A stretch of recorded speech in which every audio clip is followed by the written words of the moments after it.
Hey, everybody, welcome back to the podcast. You're listening to the longest running superhero role playing game on Earth. I'm your host, the Game Master, and today we are talking about one of, if not the biggest, most important games that we ever played. This was the first adventure in a series that defined the high school years of everyone who played in it. When I got married, all the guys who played in this adventure were in my wedding, and they wore the colors of the characters that they played in this adventure. And when I owned a comic book store, we named it after this team. These guys are all my favorite characters from our game. And this campaign was one of the best times of my life, actually. Good times, good friends. It was just the best.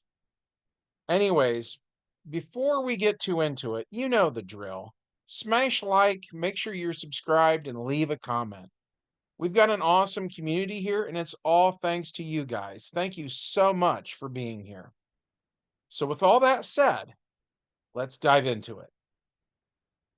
The prologue to this one takes place on Friday, the 13th of September, all the way back in 1991. In previous adventures, we talked a little bit about Nekron and what a massive threat he was. Multiple heroes fought him, and at this point in our timeline, he was greatly weakened. Also, we mentioned a team up between Ultron and Brainiac, which resulted in a fusion of the two, which had the nickname of Ultroniac. The United States military reverse engineered Ultroniac and built a robot called Ultrabot Zero, which was constructed in a secret facility under the Wright-Patterson Air Force Base in a place called Hangar 18, where the crashed UFO from Roswell, New Mexico, was also brought here and reverse engineered, as well as tons of other stuff that are top secret. So Necron does not, at this point, have a physical body, and he needs to possess one in order to interact with the mortal realm. So he takes possession of Ultrabot Zero, and among other things, he learns how this ultimate weapon was constructed. We also, by the way, said in previous adventures that Superboy's secret identity was revealed to the general public. And during the big invasion storyline of 1989, he used his super flare ability, which used up all of the yellow sun radiation he had absorbed, leaving him powerless. So his enemies began to target him and his family, taking advantage of his weakened condition. So it was Doctor Strange who caused every living soul on Earth to forget that he was Superboy, including him. But here's the thing. Nekron is not living. So he was not included in Doctor Strange's spell that he cast. And Nekron remembers Superboy. So Nekron is headed north from Wright Pat towards Danville, Ohio, where two of the superwomen once lived. But before he gets there, the military catches up to him and attacks, and the robot known as Ultrabot Zero is destroyed. So the military takes the wreckage of the robot and returns to Wright-Patterson Air Force Base. But the spirit of Nekron is still floating around. So it goes to a General Motors car factory near Mansfield, Ohio. And knowing how Ultrabot Zero was built, it gets to work crafting a new body for itself, known as Ultrabot 1. Which brings us to the main plot of this game session, which takes place later that night. Superboy doesn't remember being Superboy, but as he slowly absorbs more and more yellow sun radiation, he gets stronger. He can fly, he has heat vision, etc. And he meets two other guys his age who also have superpowers. It's actually a really long story in terms of what their origins are, but suffice it to say, thanks to the Philadelphia experiment, these other two heroes have a wide array of strange abilities. Shadowstorm has the primary travel ability of teleportation. His ranged attack is lightning, and his super attribute is dexterity. Torch has the primary travel ability of super speed. His ranged attack is fire, and his super attribute is his intelligence. So it's a Friday night, and the three boys go to see a Jackie Chan movie. Afterwards, they go to Burger King and are eating Whoppers. They discuss the movie, and we get to see their personalities for the first time. Torch looks around and sees nobody's listening, and he says that in order for them to fight crime and form a superhero team of their own, they'll need computer equipment. So he suggests they rob a store and take what they need. Superboy slash Powerhouse is, as one would expect, very opposed to this. He sees the world at this point in his life as being more black and white. And he says that any form of stealing whatsoever is wrong, period. Torch, conversely, is a lot like Ozymandias from Watchmen. He thinks that the ends justifies the means. And in this case, the ends would be them having a secret headquarters, which, if they had a computer, they could use it to access police records, get lists of criminals at large, etc. But Superboy, who again doesn't remember he's Superboy, and these guys have given him the nickname of Powerhouse since they don't know who he really is, basically. He says that that would make them criminals.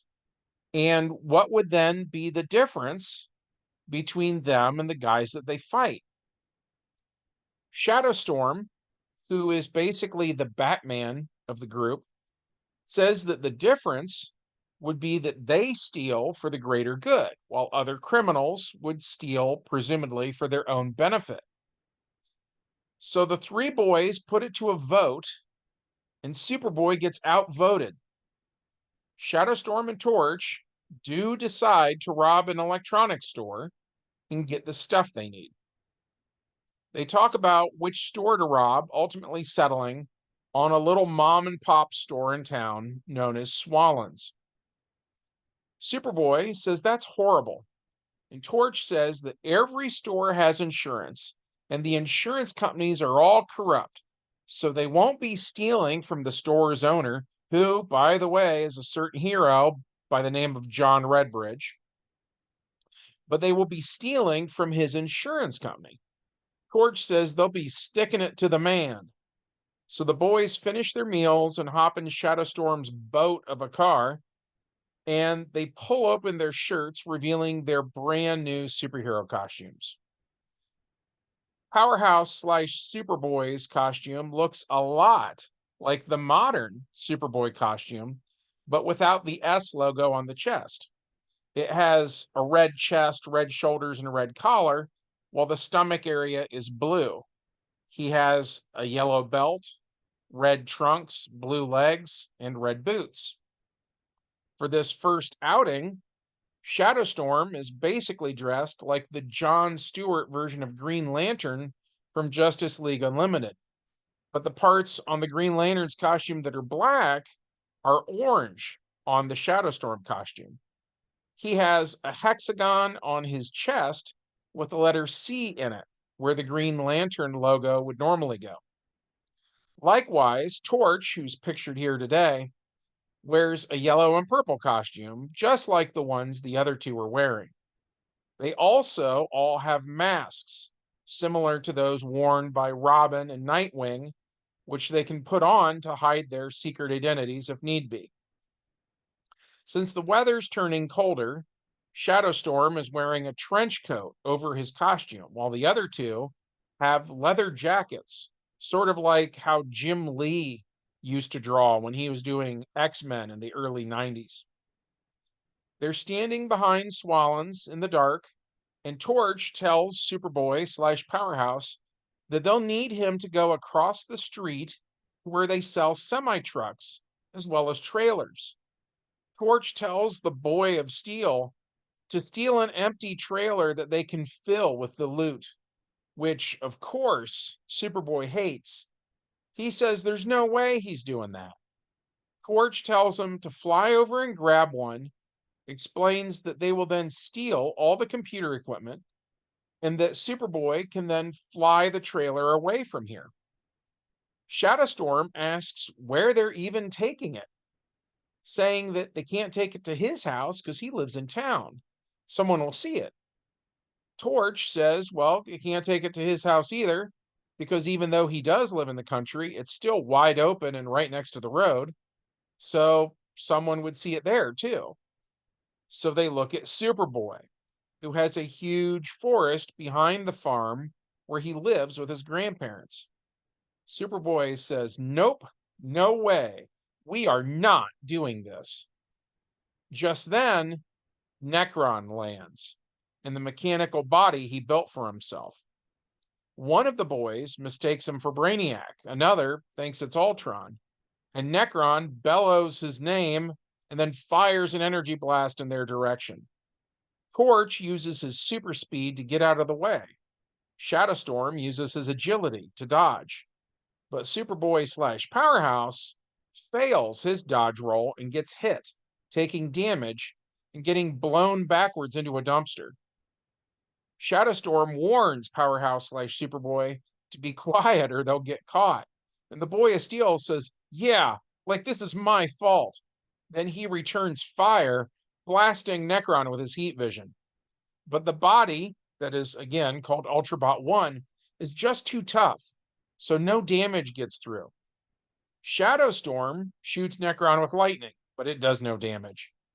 Torch hits him with his fire powers, but again, no damage. Nekron shoots at Shadowstorm, who uses his Spider-Man-like agility to jump and twist in the air, allowing the blast to narrowly miss him. Then Shadowstorm replies with another lightning bolt as he lands.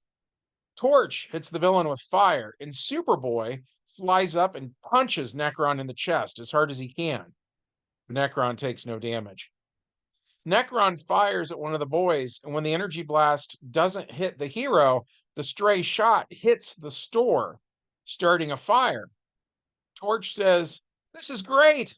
All this stuff is going to burn up in the fire. It's going to be destroyed anyways. We should totally steal it. Superboy punches Nekron, ringing his bell a little. And he says, are you serious right now, bro?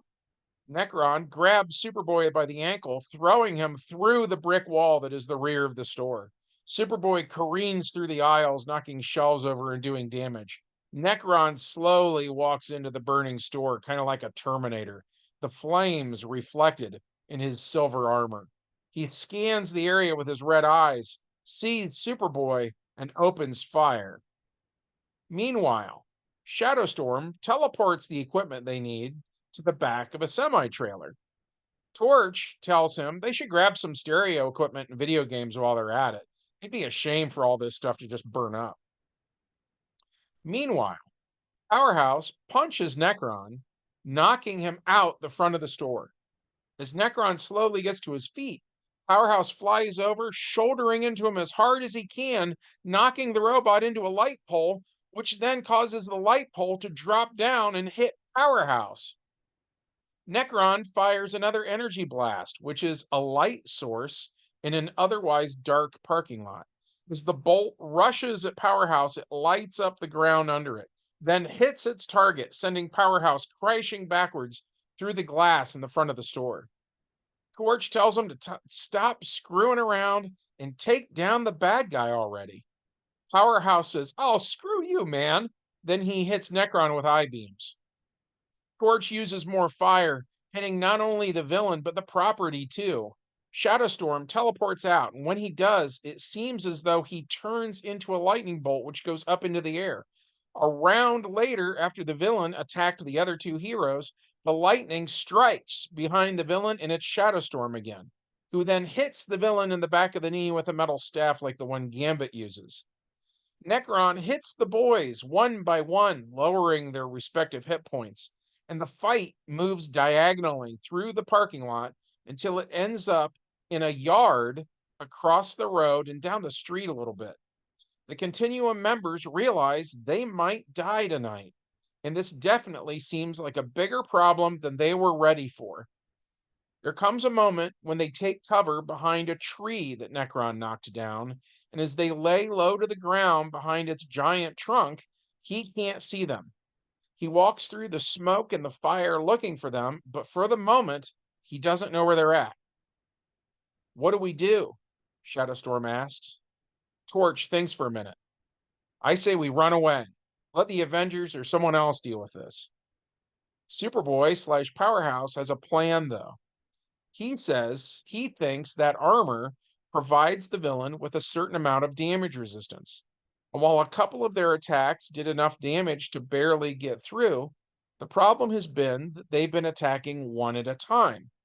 He suggests that two of them hold action, then wait for it to be the third hero's turn, and then they all go at once, and they all aim for the exact same spot.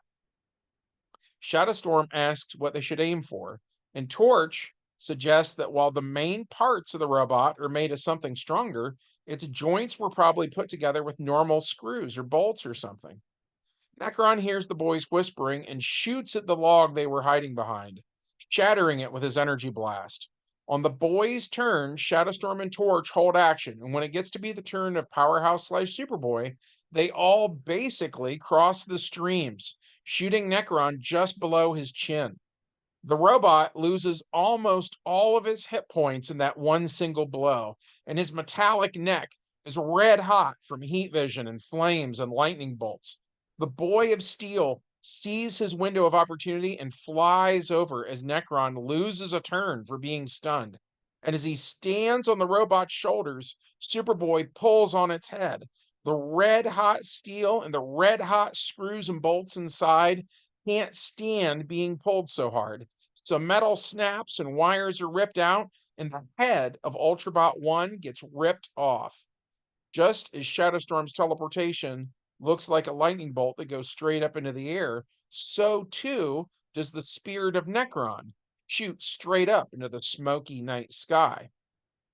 The boys hear sirens, and Torch says, "Time to go." The next day, John Redbridge arrives in Mansfield, Ohio. He owned that Swallens store. He examines the building, and the bricks all crumbled apart, and the glass had all melted. The fire department tells him that this was way too hot to be an accident, so his insurance does not pay for these damages. And John Redbridge decides to stick around for a little while and figure out who burnt down his store and why. And that seems like a pretty good place to stop for this one. The reason this game was set in 1991 was because we played it in 1991. It's really hard for me to wrap my head around the fact that it's been 33 years already. It feels way more recent than that to me. We played the Continuum characters throughout high school, and they were my favorite characters of all time. I'm not sure how many of their adventures I will upload, though, because despite them being so important to our game world, they're original characters, and typically not very many people like the videos with the original characters. I'm guessing very few people will watch this one, but I love the Continuum, and there was no way I could pass up doing a video about the notorious Swallens adventure. If you liked it and you want more videos with our original characters, let me know, and I'll see what I can do. Personally, I loved this adventure, not because it's a self-contained story so much as it was the beginning of my favorite chapter of the game. Hopefully you enjoyed hearing about it too. If so, as always, smash like, make sure you're subscribed, and leave a comment. From everyone here at the longest running superhero role playing game on Earth, we hope you have a good one, and we'll see you in the next adventure. Bye.